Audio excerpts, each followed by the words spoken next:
Warning, sila putarkan telefon anda. Oh, nak tanda tangan kau ni. Bukan tok tua. Kau tok popular ke tak Jap. Ni aku nak cari serpihan. Serpihan. Jap. Ni gambar waktu muda dengan kepala api.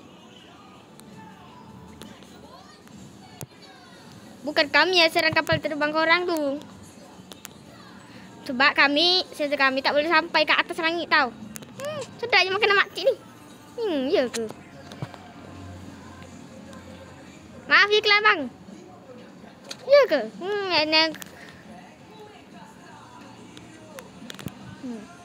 Lepas tu siapa yang serang kapal terbang kita orang? Siapa lagi? Kalau bukan pasukan salji. Dia orang tu suka cari masalah sikit. Betul tu. Baik kita orang makan dulu. Aku nak makan sekejap sekejap. Aku rasa ada racun. Racun? Sekejap aku try.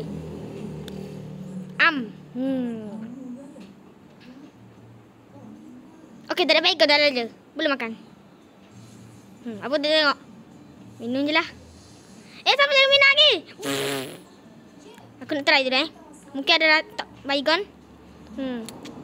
Okey, tak ada baygon. Mantap.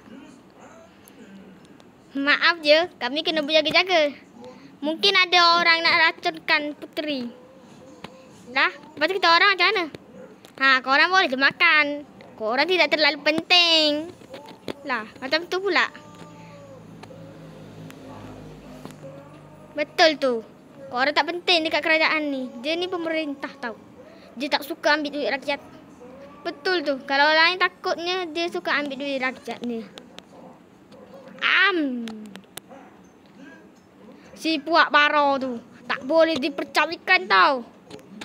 Dulu dia cakap kat aku nak bagi RM100. Tapi tengok bagi 50 je. Peliknya.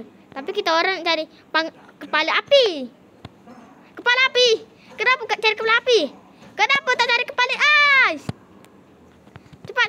Mana aku tahu tadi orang. Kepala ais. Jadi ada dua penguasa elemental lah dekat planet Barajo ni. Nak cari kat mana dia? Sudah aku.